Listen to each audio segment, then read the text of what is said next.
A game that speaks for itself in so many ways. A stadium bursting at the seams with excitement, and two terrific teams ready to give it everything in their quest for glory. The kind of match that's impossible to take your eyes off, even for a brief second. Stay tuned, we'll have all the action for you live from London here on EA TV. And a warm welcome on what is a very pleasant day for football here at the Emirates Stadium in North London. My name is Derek Ray, and I'm joined for commentary by the former Arsenal and West Ham player Stuart Robson.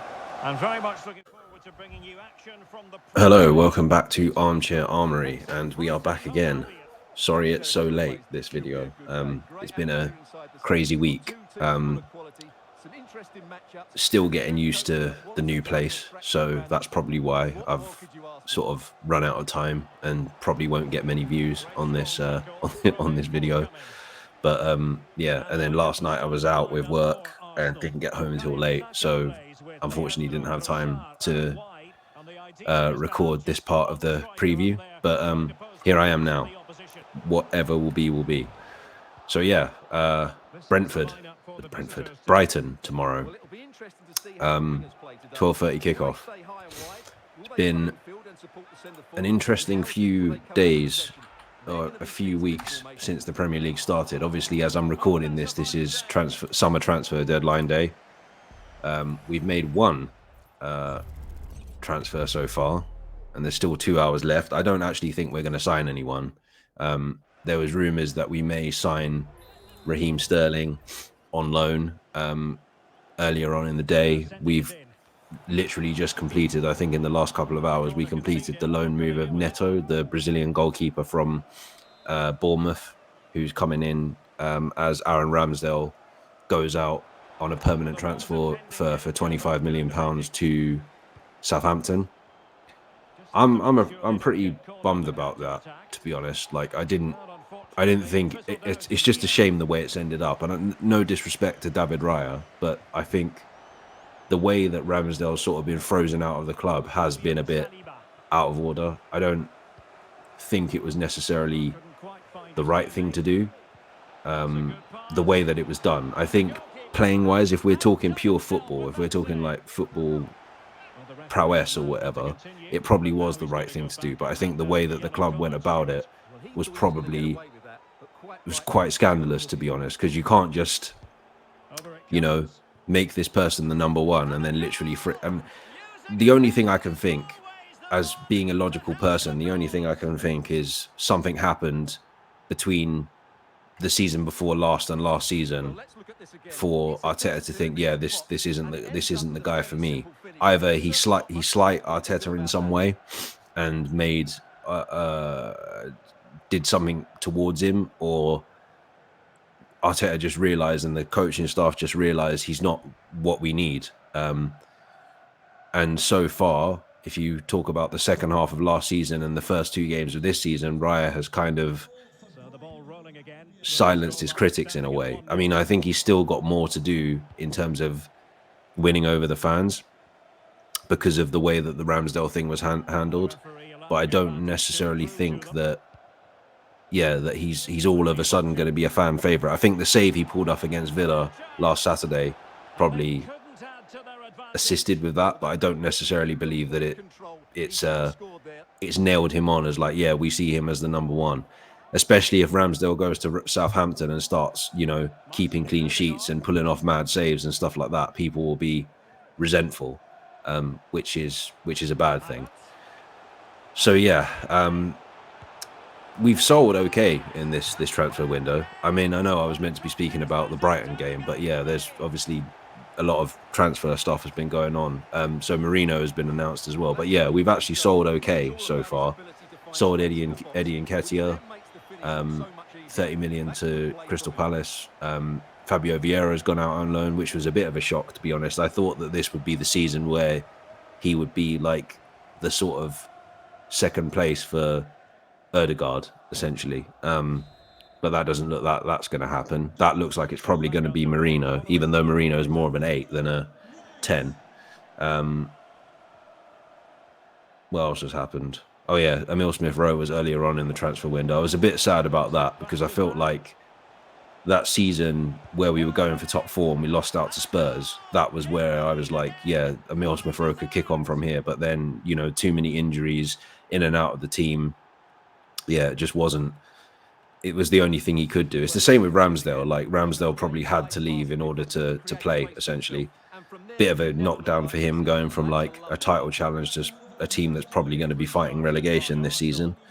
But yeah, so Brighton, who are, lo and behold, they are currently second 2 games into the season, 2 wins out of 2, like the 3 other teams in the top 4, ourselves, Man City and Liverpool. I watched them against United. Obviously, I couldn't watch them against Everton on the first day of the season because it was the 3 p.m. kickoff. I still haven't gone back and watched the highlights of it, but yeah, I watched them against Man United, or I watched the first half of them against Man United, and I thought that second half they were much better. And I was saying to Stefan, who's been on this channel a few times now when we've done Man United games or games Arsenal Man United, I felt that United were probably the better team in the first half. Second half, it could have gone either way, and the luck fell in Brighton's favour with the offside goal and then scoring in the last minute, pretty much. From what people tell me, their game against Everton, they sort of turned it up in the second half and sort of blew Everton away. Which is fair enough. They're a decent team. They've got decent players. Obviously, we've signed a couple of their players. This is a new look Brighton. I think they've also been a bogey team of ours. If you remember, season before last, we had to beat them at home. We didn't. We lost 3-0. Granted, De Zerbi was the manager. And was De Zerbi the manager then, or was it Potter? I'm not sure, because the two of them are interchangeable. It seems like this manager that's come in as well seems seems to be a continuation of that Potter, De Zerbi style of football. Hertzler, that's his name, the manager. Yeah, so I think we've got a good chance. They're at the moment considered to be according to the table anyway, they're the second most informed team. And so far they've won away and they've won at home. So it's a tough one to be. It's going to be a tough one regardless. I think they seem to be on it this season, and 6-4 on Danny Welbeck will probably score against us because ex-Arsenal players always seem to score against us. But yeah, it's going to be interesting to see how it goes. In terms of scores, I think we'll just about do it. The question is also, will Trossard start on Saturday tomorrow? I'd like to think so, because I think he's earned that position. I think he's earned that right to at least start this game. But for some reason, I just know that Arteta's very bloody minded and probably won't start him. He probably sees him as more of an impact player that comes off the bench and does what he did against Aston Villa. But yeah, in terms of score, I don't think it will be one-sided. I think it will be very similar to Villa. And I think we will concede. I always say this, but I think we will concede. And I am going to predict 2-1 to Arsenal. Yeah, I'm going to put my neck on the line and say that we're going to win 3-3. And I think it's important because obviously we've got two, after the first international break of this season, we've got 2 really tough games. We've got Spurs away. I think it's Spurs away, City away. I think.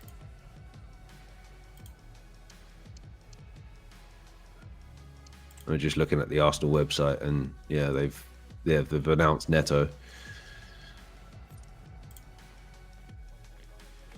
Yeah, Tottenham away, City away. I thought for a split second I thought that it was City at home, but yeah, that's going to be insane. That's going to be an insane couple of weeks. Oh man, I'm not looking forward to that at all. Although Spurs don't look that great, to be fair. I mean, City's only really just kicked into gear after beating Ipswich 4-1 last week. So yeah, yeah, I'm going to say 2-1 to Arsenal. I think we'll just about do it. I think it's going to be a tough competitive game because I don't think Brighton are any mugs. But yeah, we'll just have to see what happens, I suppose. I'm going to leave it there. I will be back again after the game tomorrow. As always, take care and stay safe. Well, they might be able to launch a counter-attack.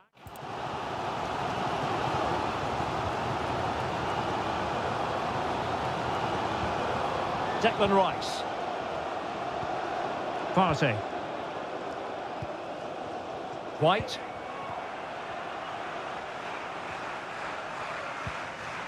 Thomas Partey. Trossard. And that, a piece of goalkeeping you're going to see again and again and again. Substitution time it is here. And over comes the corner.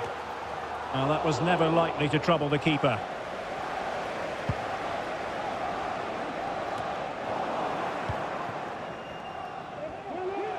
Difficult to stop him. Now, who can he pick out? Well, that's good defending. Well organised at the back. Bodies forward and the break looks on. Well, an example of a counter-attack that went nowhere.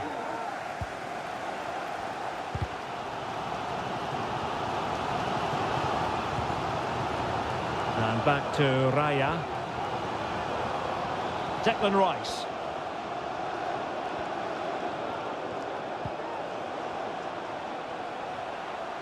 Trossard. And he's through here. A magnificent stop. Well, it should be a goal, but take nothing away from the keeper. That's a brilliant save. Delivering it. Oh, tremendous header that time. But the goalkeeper was there. Another corner. And in a crowded area, the keeper has managed to get there. Well, Arsenal are playing well and creating chances. Just look at those stats. But it counts for nothing unless they are more clinical with their finishing. And the ruling is offside here.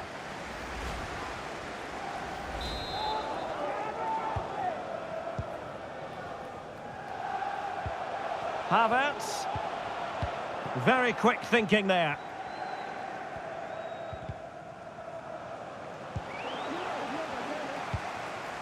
And Kai Havertz. Well, the supporters think it's on. And a decent save. Full credit.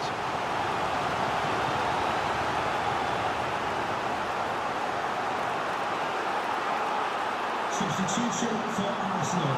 Coming off the pitch, number 19, Leandro Trossard. Coming onto the Trying to pitch, pick out a teammate. Well, capable of a better clearance than that. Oh, thwarted there. And what a piece of defending we've just witnessed. Milner.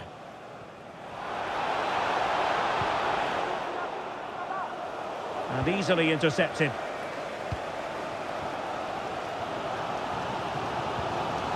Martin Ødegaard. Well, he's certainly not alone. Good-looking ball. There could be a chance now. Can they convert? Oh, tremendous reflex action there.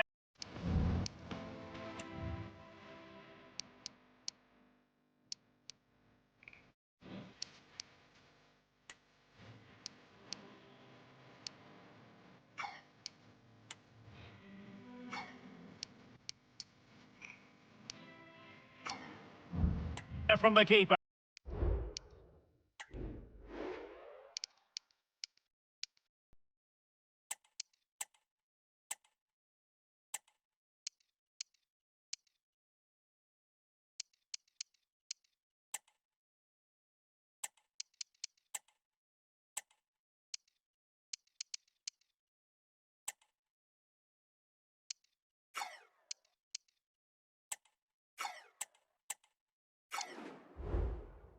Well, he didn't have long to react, did he? But that's a top-class save, I have to say. Well, they've decided to make a change. Oh, that is a majestic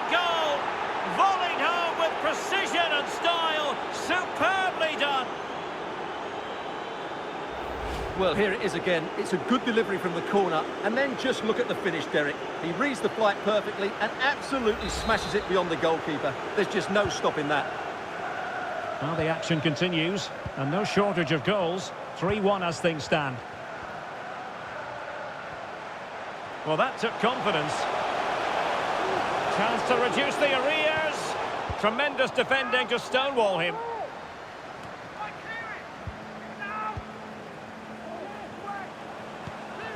Gabriel Martinelli. It's with Ødegaard. Can they slot it home? Well, threat averted. Fati. João Pedro. Now the counter-attack looks on. Well, a disappointing end to that break. Bukayo Saka. And it's Gabriel Jesus. Marino. Will he finish? A smart stop here. And over comes the corner. Well, it still could be dangerous. And he's kept it out, fully stretched, somehow reaching it.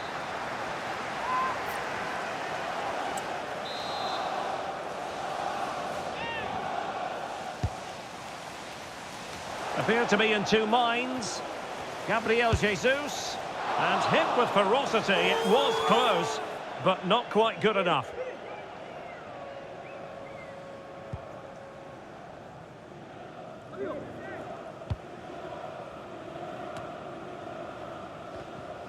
James Milner has given it away.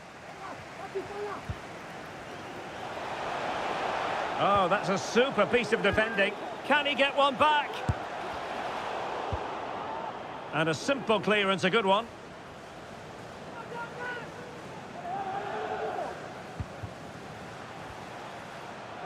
And blocked for now. Just the challenge that was required.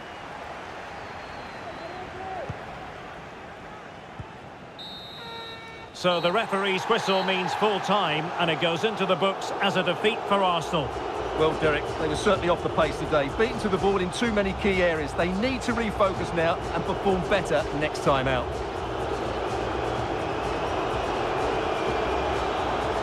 Well, he put in a really thorough performance here, Stuart. Well, he did everything today. His energy, skill and movement was just too good for those defenders. It was a really good display.